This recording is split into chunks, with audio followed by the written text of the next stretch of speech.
Roll by Chair Oliva. Perfect. We'll get started.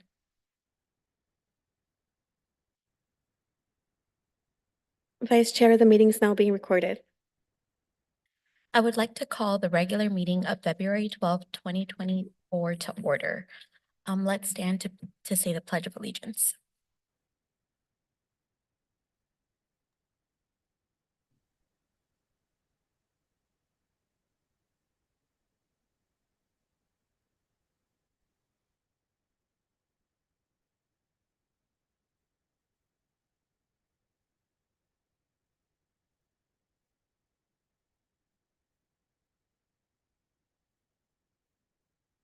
Will the secretary please call roll?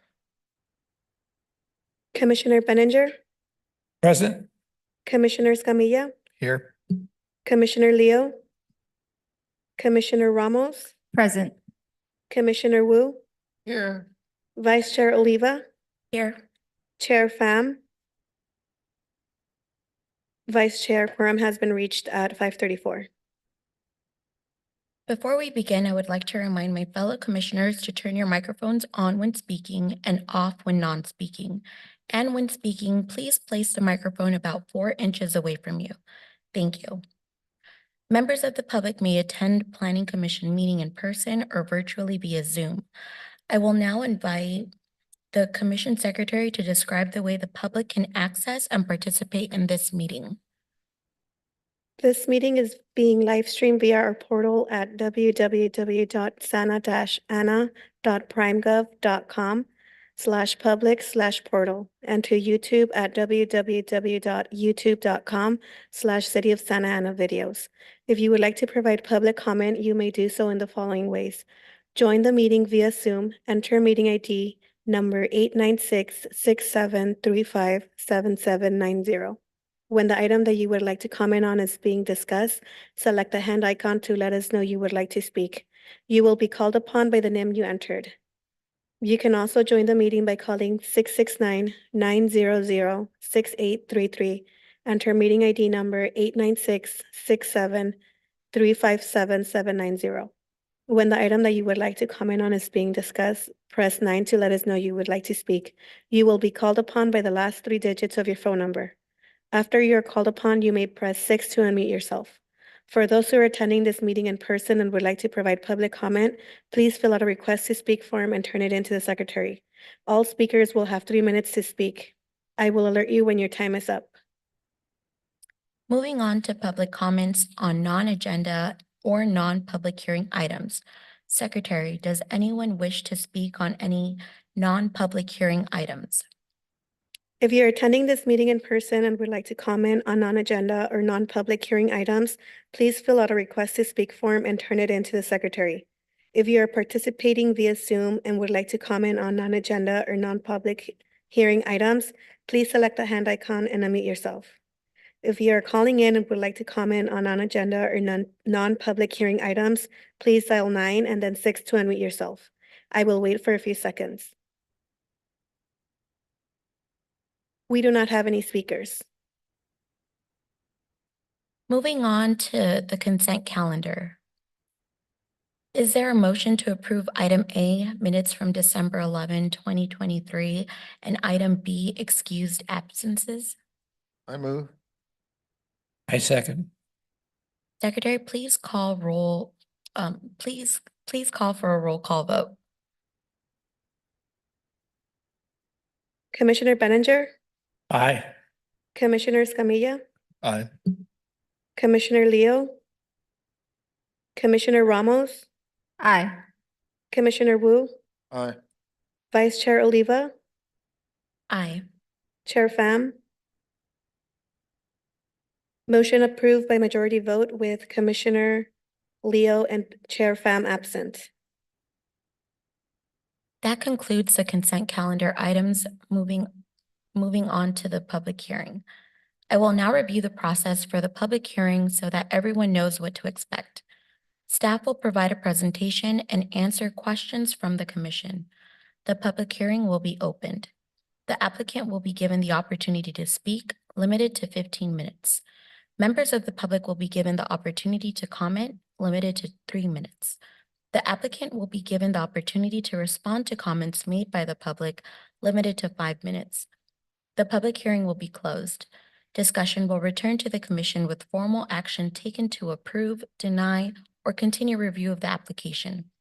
Please consider the following suggestions when organizing your comments. Please state your name and address, strictly voluntary. State whether you support, oppose, or are neutral to the proposal. Your statement should include all pertinent facts within your knowledge. Please note, decision on this matter is final unless appealed within 10 days by any interested individual or party. Recommendations on this item will be forwarded to the City Council at a later date for final determination. This is a time and place for conditional use permit number 2023-24 for the property located at 3941 South Bristol Street, Unit F1, located within the single-family residence zoning district. Before we begin, do any commissioners have anything they wish to disclose with regard to this item?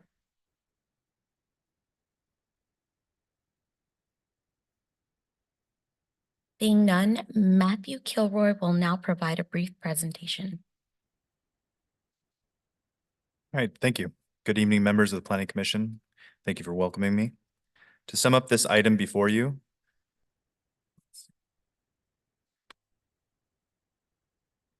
there you go. Sum up this item before you, Raku Sushi is requesting approval of conditional use permit number 2023-24 to allow the sale of beer and wine for on-premises consumption at an existing eating establishment located at 3941 South Bristol Street, Unit F1. Staff is recommending the adoption of resolution approving this CUP as conditioned. The site is located with the general plan land use designation as District Center High, DC5. The site's zoning classification is for the single-family residential R1. The surrounding land uses include commercial retail to the north and west, residential to the east, and to the south is commercial retail in the city of Costa Mesa. The existing 1,050 square foot tenant space is part of a multi-tenant commercial building located on a 1.87 acre lot with a unit F1 taking up only a fraction of the tenant space. On November 29th, 2023, the applicant submitted the subject application to the Planning Division to allow the sale of beer and wine for on-premises consumption in order to provide an additional service to its customers. The subject site was developed in 1978 by the Sunflower Plaza Company and has since been continued and occupied by various retail, office, and restaurant tenants. Currently, Raku Sushi will operate Monday through Sunday from 11 a.m. to 11 p.m. This establishment will accommodate up to 28 patrons with no live entertainment being requested at this time. This is a site photo of the western elevations and main entrance for the existing unit F1 tenant space. This is the site plan of the subject property.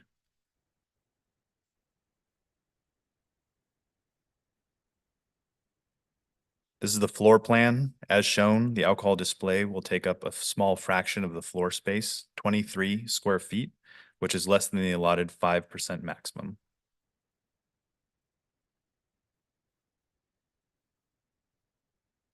Based on the analysis of the project, the Planning Division has found that the subject site is consistent with the goals and objectives found in the land use element of the general plan. It is located in a commercially acceptable zone, neighbors other commercial uses, and is not located in close proximity to any parks or playgrounds. The South Coast Racket Club apartment complex is located approximately 100 linear feet east of the existing commercial building and is buffered by a surface lot and drainage channel. Approval of the CUP will allow Raku Sushi to remain economically viable and compete with nearby eating establishments, offering a similar type of goods and experience, thus contributing positively to the surrounding area. According to Santa Ana Police Department crime statistics, they found that within police grid number 150, it ranked 33 out of 102. Which is the 32nd percentile, which is not within the 20% threshold established by the state for high crime. With that being said, the Santa Ana PD is satisfied that the operational standards and conditions of approval will mitigate any potential impacts to the surrounding community and does not oppose the granting of this CUP. Conditions of approval, property maintenance agreement, and standards in the Santa Ana Municipal Code will address any potential negative impacts.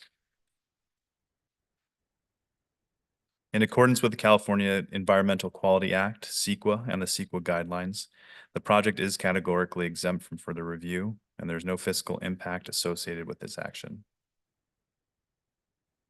Staff recommends the adoption of resolution approving CUP number 2023-24 as conditioned. Staff, as well as the applicant representing Raku Sushi, Christine Kim, are available to answer any outstanding questions. Thank you. Thank you. Does the commission have any comments or questions for staff? No, I don't. Commissioner Escamilla? Just one quick question, Matt. When did the application for this CUP come in? We're just trying to understand the timeline from when they applied to their approval. Yeah, they submitted on November 29th, 2023. Okay, Mhm. thank you. Commissioner Ramos? Yes, thank you. I just wanted to acknowledge a public comment that we received by Mr. Greg Perez. I know that he expresses some concerns as a person that lives very nearby. So I just had a general question. Are there any other restaurants or businesses in that plaza that are currently selling alcohol? At this time, there is not. Okay. And then can you just restate what we heard in the presentation regarding the police department's report and their them not having any concern with the business selling alcohol? Yes, of course. So according to their crime statistics, Santa Ana Police Department found that within their police grid number 150, it ranked 33 out of 102, which is in the 32nd percentile, which is not in the 20th percentile established by the state for high crime. Okay, perfect. Thank you. Mhm. That's all. Commissioner Wu?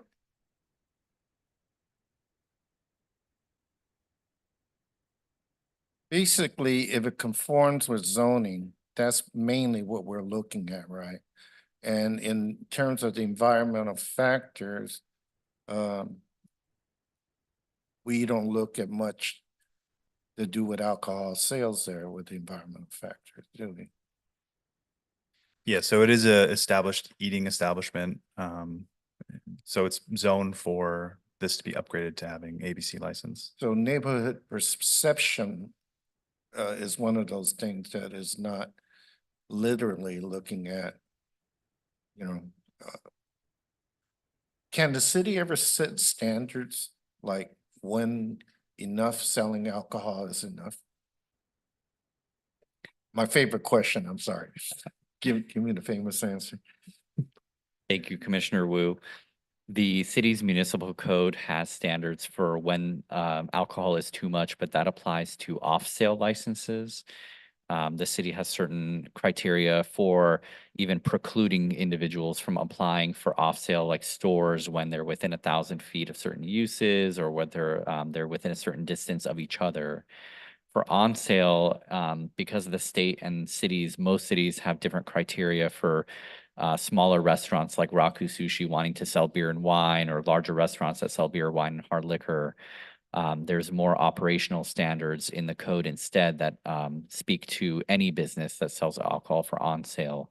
And those are meant to ensure minimizing any sort of disruptions outside the business and keeping it contained, making sure staff are trained on detecting overselling, preventing sales to minors, all the sort of stuff that we look at through sort of not just a zoning lens, but also a public health lens. And this is a restaurant, That's not correct. a bar, and it has no entertainment, That's correct. except maybe slicing fish, right? Yeah. Thank you. I have no further questions. The public hearing is now open. Does the commission have any questions or comments for the applicant?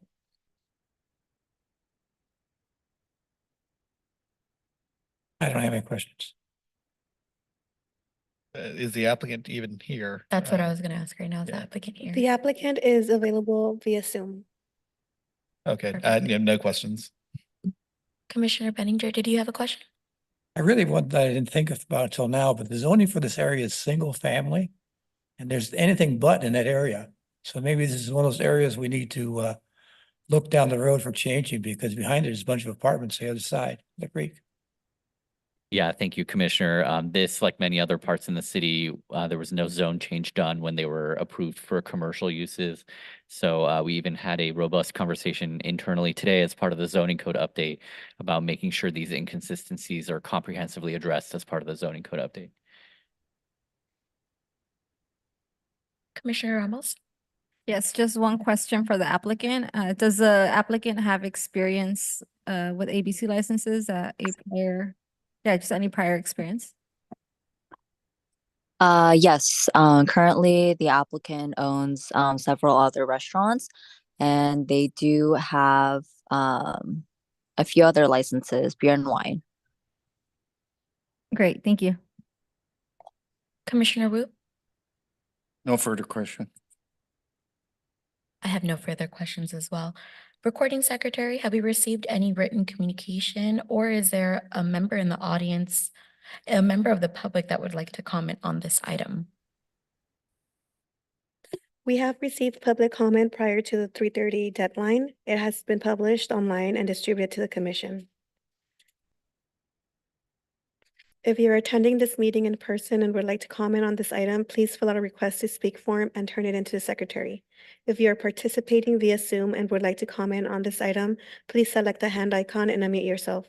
If you're calling in and would like to comment on this item, please dial 9 and then 6 to unmute yourself. I will wait a few seconds. Vice Chair, we don't have any speakers. Thank you. The public hearing is now closed. Is there a motion to approve this matter?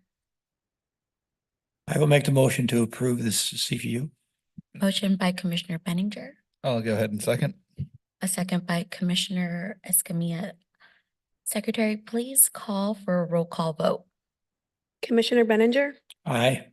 Commissioner Escamilla, Aye. Commissioner Leo, Commissioner Ramos, Aye.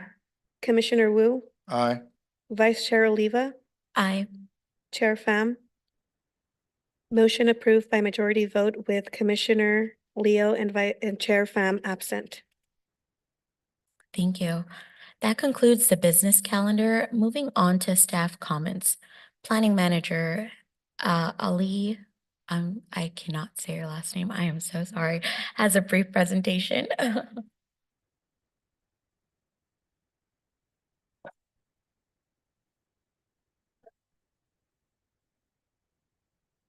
If it's any comfort, every letter is pronounced. I appreciate it. Thank you. All right, thank you, Vice Chair, and good evening, members of the Planning Commission. As part of our dedication to this commission and making sure that the members are apprised of any new legislation or legal actions or published cases that inform our profession, we'd like to prepare and provide you this evening's legislative update. This is based on changes that resulted from the year 2023. And this information is the culmination of staff attending regularly conferences and legislative updates to keep our tools sharp in the planning toolkit that we have to serve our community. So we'll start with some housing bills. The dominant theme out of Sacramento this year, as in recent years, has been housing, how to basically address the state's housing crisis. So that will be the common theme across a lot of what we'll see in this segment. The first is AB 976. This is about accessory dwelling units, or ADUs, and no longer being able to require owner occupancy. So when ADUs first began to be permissible in many jurisdictions, cities like Santa Ana required that there be a restrictive covenant recorded on the property to require that the property owner live in either the main unit or the accessory dwelling unit. A couple of years ago, that was put on pause for about a 5-year period. And then recently the state said that that will be permanent. So we can no longer require these sort of restrictive covenants for ADUs. They're still permissible on JADUs, which are junior accessory dwelling units, but not on ADUs. The second one is AB 1490. This has to do with adaptive reuse projects. So this creates a streamlined ministerial process to convert buildings to residential uses. However, the prior use of the building had to have residential in some form or another. So while this doesn't apply to your typical conversion of an office building into housing, what it would apply to is, let's say, a commercial structure that had been used for emergency shelter or that had been used for another form of ephemeral residential use could now be established or vested in there and then used to become permanent residential housing in that building. So a quick question on that. Would that then apply to all the old residential hotels that were SROs? And because I know we had an active list of that like a few years back. It could hypothetically, it's yet to see how this would be put out in practice, but I think that was one of the themes that came out of this bill. The third one is AB 1287. This is for density bonus law. So density bonus law is a law that's existed in California since the 1970s or so, but in the past decade has really been strengthened to provide incentives for developers to provide on-site affordable housing in exchange for getting more density out of the project and in exchange for ability to reduce or waive certain development standards that for just layperson's terms, get in the way of producing those units. And so this law grants additional densities and concessions and incentives for projects with low and moderate income units and basically increases the amount of maximum density for those units. What's interesting is that there was another bill that was also enacted, SB 713, that further limits local jurisdictions for asking why certain concessions or waivers are being requested. So I know it's really common when density bonus projects come before this body, for example, that people are curious, well, why can't you meet, for example, this standard or that standard? And while, of course, we can ask, but a lot of cities used to use that ask as a tool to sort of let's say there were some cities that legitimately had an interest in wanting to know why. Cities like Santa Ana, where we strive to produce quality housing, dignified housing for our community. Other cities were using that process to simply stymie or slow down the production of housing. And this bill basically continues to disincentivize such practices at the local level. So can I ask a question on Yes. that? More of an implementation question.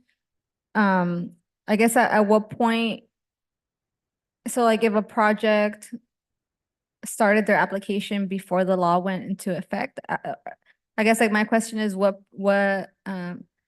point in the process does a project get, or does an applicant get to like benefit from the implementation of a new law?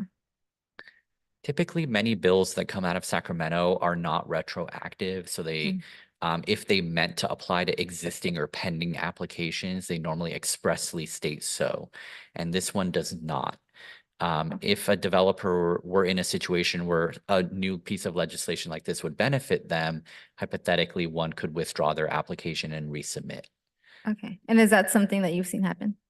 Not in this case yet, because it's such a brand new piece of legislation. Or in the past with like other legislation that could benefit an applicant? Is that a typical practice that they'll withdraw and resubmit?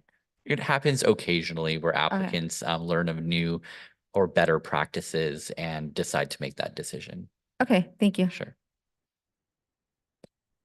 SB 684 is another sort of streamlining of local process. This one's certainly interesting. So it basically sets up a ministerial process for subdivisions for 10 or fewer housing units in areas that are urbanized and zoned for multifamily and that are no larger than 5 acres. So traditionally, let's say if a developer approached the city with an application on a site that was, let's say, zoned R2 or R3, which is multifamily, and it was in an urban area like Santa Ana, and the site was, let's say, 4 acres, which is less than 5 acres, and they wanted to do 8 units, let's say. Traditionally, that process would come before the Planning Commission as a tentative tract map application. And if it's appealed, it would go to the City Council. Under SB 684, under the circumstances that's before you on the slide or the scenario I just described, that would be done at the local, at the staff level, assuming the subdivision conforms to all engineering requirements of the state's Subdivision Map Act.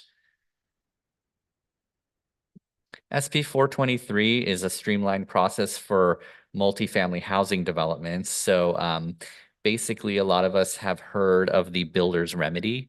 This is a sort of what's described as like the nuclear option for many developers who propose housing projects in cities that don't have approved housing elements or that are clearly fighting the state on housing projects. SB 35 does not apply to Santa Ana. We're one of a handful of cities in Orange County, and we're very proud of our role in producing housing for our community and our region.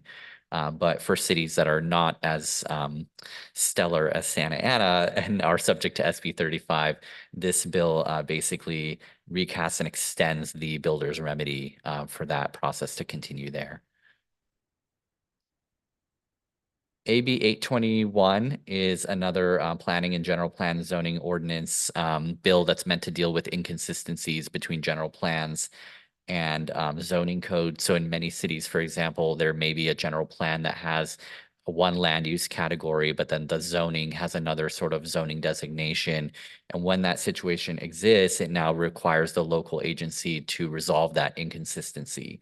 So basically, if the project is consistent with the general plan, then the local jurisdictions required to approve that project or to take the steps to rectify that inconsistency within 180 days. For Santa Ana, typically, when we have an application that is for a site with an inconsistent general plan and zoning code, which happens, we usually, as part of our application process, do the zone change as part of the entitlements that this body and the city council are asked to consider. So it's already our practice to help clean up the city project by project at the time at a time. And then moreover, as part of the comprehensive zoning code update, we will be addressing these inconsistencies to the maximum extent possible anyway. Can I ask a follow-up question on Yes. that? What we've seen you do is you either correct the wording because some of the wordings is obsolete or is non-conforming. Then because the city has been hodgepodge all over the year and roads that we made major is not major and, you know, those consistency, right? Your process, the city's process has been that you address it during the conditional use permit or the application for development process. So normally we're informed of that, right? Okay, and then we go into discussing it. Now, at that point, has staff cleaned up everything, or would there still be some things that we would need to consider before? Or it would be embedded in the recommendation too? When we have projects where there's an inconsistency between the zoning and the general plan, or there's nonconformities, we try to address everything at the same time as part of the project so that moving forward, the site is never going to have to grapple with these issues again. And that's project by project. Then, as I shared earlier, even without project by project, as part of the zoning code update that's underway, we are striving to address as many of these inconsistencies as we can. And my question isn't confrontational, it's kind of getting a bearing because we're a built-up city. Right. And we have a very visionary general plan, which we're trying to, both on the staff side and on the city side and the community side, we're trying to be on the same page. And as I think Carl and I learned during this planning directors conference, we're way ahead of most cities, and I congratulate staff for being updated with things like that. I still kind of have some concern. How do we bring the city into the future, you know, while there are buildings that need to be retrofitted so that meet modern electronic needs and things like I'm finding out about City Hall. Wow, what, you know, so would those projects require a little longer study just to make sure that we're dotting the I and crossing the T? To answer your question more broadly, it's difficult to hypothesize about every possible Yeah. scenario we might be confronted with. But what I can share is those sort of sentiments and questions and concerns are great things to bring up with the city's consultant for the zoning code update. I know an email was sent out inviting members of the commission and city council to join those interviews. So that is the right opportunity to start getting those topics on the table. So are we gonna go through another general plan reviewing process soon, or we just adopted it? The hope is that no, because the vision for the community has been set, that the zoning code update will be to implement that vision of the general plan. Okay, thank you. Thank you. SB 4, this is a bill that was talked about for several years, but finally became enacted and signed by the governor. So this one basically allows the development of residential uses on campuses for religious institutions. So if a church or a temple or other sort of religious institution wish to propose housing, it basically prevents the need to go through a discretionary process for like a zone change or anything, and allows that process subject to a staff review. There are, as the second bullet points out, a lot of qualifiers that have to go with it, that based on locations, urban area versus non-urban area, the type of housing, and providing workforce and prevailing wage requirements, similar to many of the other bills that have been coming out of Sacramento. Next, we have a series of topics that are meant to address the California Environmental Quality Act, or CEQA, everyone's favorite topic. So AB 1449, this one establishes exemptions for certain affordable housing projects. So right now in CEQA, there's 32 categorical exemptions that apply to various types of projects. And then there's even more exemptions for certain types of housing projects. And what has been found over the years is that many of those exemptions are very difficult to use on affordable housing projects because there's so many criteria that need to be satisfied. AB 1449 simply seeks to streamline that and make this type of exemption more accessible to those who want to use it for affordable housing projects. SB 406, this one provides a CEQA exemption for the provision of financial assistance to residential housing projects. So under CEQA, basically any decision made by the city or approving body that involves some form of discretion is subject to CEQA. So even the decision to allocate funding for certain projects over other projects is arguably something that was made with some discretion that was exercised. And as a result, this exemption seeks to make sure that that sort of decision-making is not subject to CEQA, that you save the CEQA process for the project itself, not necessarily the decision to allocate funding. SB 91, this is for transitional and supportive housing and motel conversions. There was originally a sunset date of next January 1st, 2025 to sunset SB 450. That was basically a CEQA exemption for conversion of motels or other sort of transient occupancy to supportive or transitional housing. This makes that exemption permanent, again, as a means of trying to streamline and foster the development of affordable housing options for communities. Go ahead. The market changed. So how much has that been used in our city now, like conversions? You know, the demand for adaptive reuse, what we're finding is still prevalent in Santa Ana, not necessarily hotel to residential conversions, but more office to residential conversions. So the sunset 2025. It was supposed to sunset January 1st, 2025. This now just makes this exemption permanent. Oh, okay. AB 1633, so this addresses the Housing Accountability Act.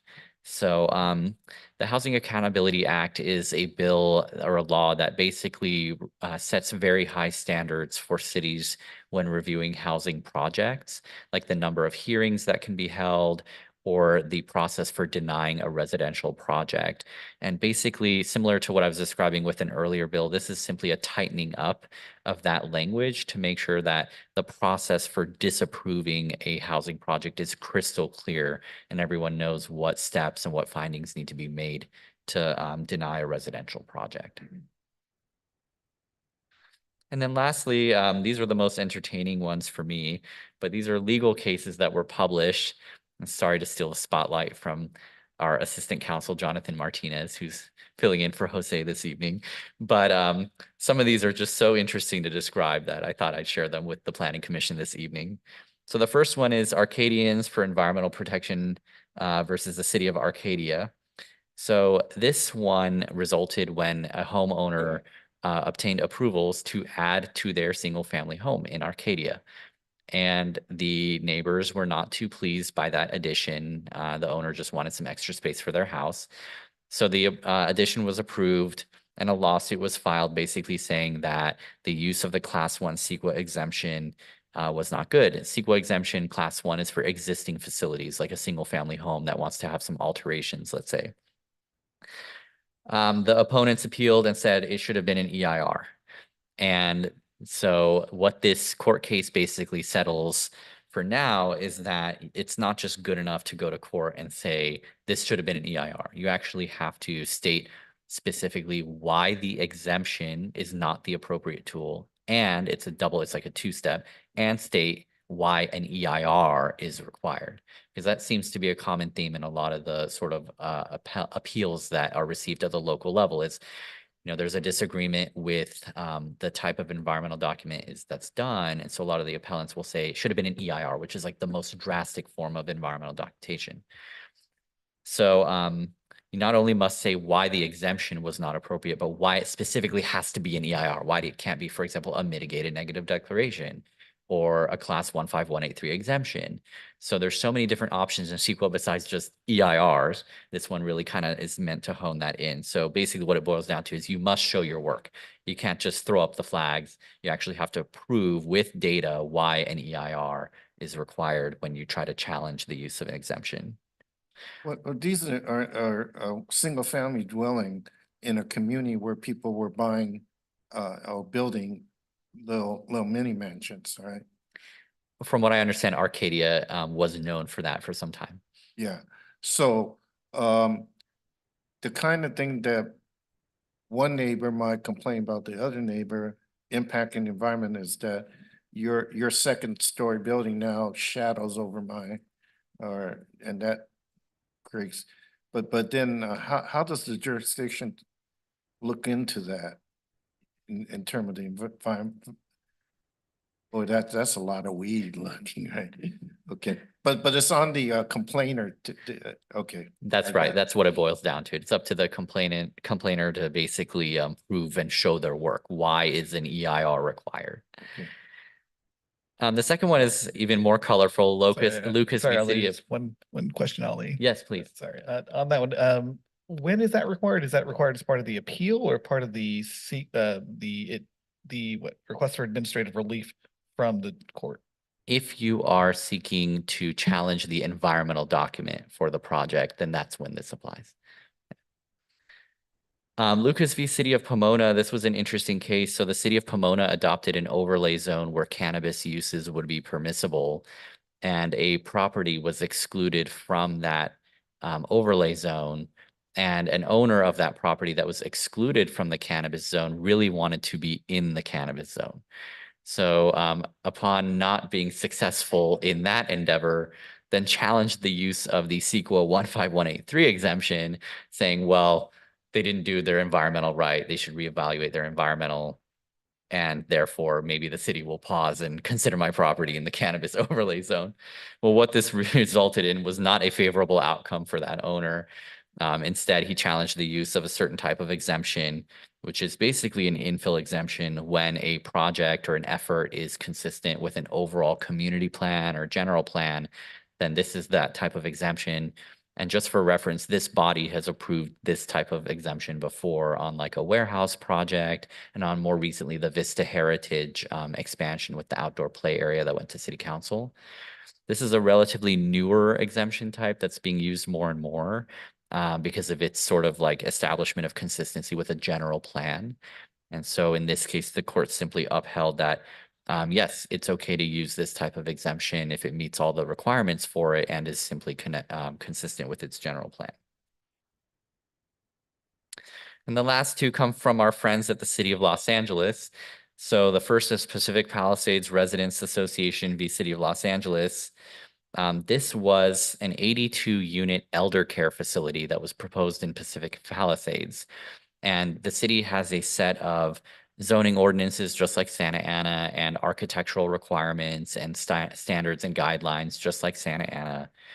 And basically, the project was approved by the city, and the opponents filed a lawsuit alleging that the project was incompatible with those architectural guidelines.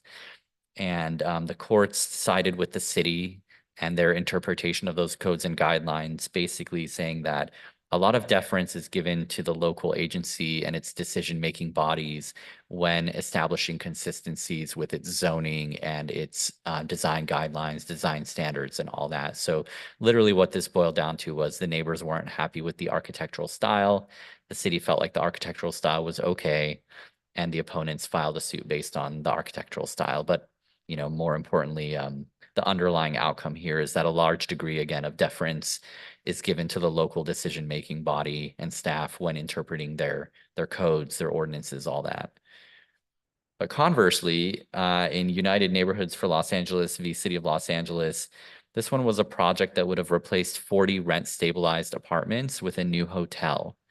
And in this one, the court found that the project was proposing to convert a residential use to a non-residential use, and that action of going from residential to non-residential has to comply with all relevant goals and policies of the general plan, including the housing element. So just for some color, when the city was considering its general plan for this one, it was looking mainly at goals and policies out of its land use element, which called for redeveloping sites, let's say, or its economic development element, which called for investment and all that sort of stuff. But the city did not look to its housing element, which had plenty of goals and policies for preserving existing housing communities for rent stabilized or sort of residential uses in its community. So the city basically, in this case, argued in court that that sort of appeal that, hey, you need to look at all your elements, including your housing element, that's not giving enough deference to the local decision-making body when interpreting its own general plan. But the Court of Appeal determined that by ignoring the housing element and not looking at its goals and policies, the city did not basically weigh and balance all the applicable policies and sort of facts when making its decision in this case. So case in point, housing elements are very important in the decision-making process when you're doing a project that affects housing. So that's it for the 2024 update. I know we asked the commission several months ago for a list of topics for study sessions, and the desire to be kept abreast of changes with legislation and published court cases was brought up. And so this is part of that effort, just to make sure that this body has its tools as sharp as it needs to for your decision making. Thank you, Ollie. Does the commission have any comments or questions for staff? Commissioner Benninger? Any comments or questions? First of all, I just want to, I did attend with Commissioner Wu, the Orange County Director's planning, I forget the terminology, I'm sorry. But I want to say that Ali and Marguerite gave excellent presentation on how we're handling environmental justice in the city. And it was very well received and very nicely done. I also saw first good use of artificial intelligence. Gentleman was there writing ordinances for the city of Mariposa, Arizona. And it was interesting. He actually drew up a ordinance for Santa Ana based on 2 chickens per residence. And it was amazing what it could draw from other cities to write that on it. He also showed how you could use AI to improve your letters, whether you want praise or condemnation. It was great as far as making it sound much more professional. So it was very, very, very impressive. Then we also had the opportunity to speak with some planning commissioners from other cities in Orange County, and that was a very productive meeting that we had. So I would just recommend, if you had a chance next year to attend it, to attend the meeting. It was very, very well. And Ali, what was the official name of that conference? I'm sorry. That's the Annual Planning Directors Association of Orange County Conference. That's why I couldn't remember it. Thank you. PDAOC. And what was unique about your presentation with Marguerite is that when I first came to this city, to organize in the 13 barrio neighborhoods. We were not treated with dignity and basically the city planning department at that time didn't really care, you know, so we had to do things like read what they're writing upside down and, you know, kind of, you know, procure some of the legal documents and things like that. But now what was unique about your presentation is that it seemed like you go out of your way to work with residents and groups out there to come to a consensus and hopefully present something to work together. Is it all perfect? Probably not, because, you know, if you ask any group of people, some of them want to go this way, the other one want to go that way, but making the effort and treating people with dignity, I think, goes a long way to getting something to work together, particularly since we're transitioning from a lot of hodgepodge to more consistency and a general plan, which is not easy to do with all the changes and mandate at the state level and other cities that do not do their job. So thank you, guys. Commissioner Scammia? Yeah, just want to make sure that we add the presentation that Ali gave to the website, because I don't think it was on there. I know you always like for the PowerPoints typically get added on. I just want to make sure we don't forget to add that, because I'm going to go back and reference some of these as well and do a little more digging. So I appreciate that in the update.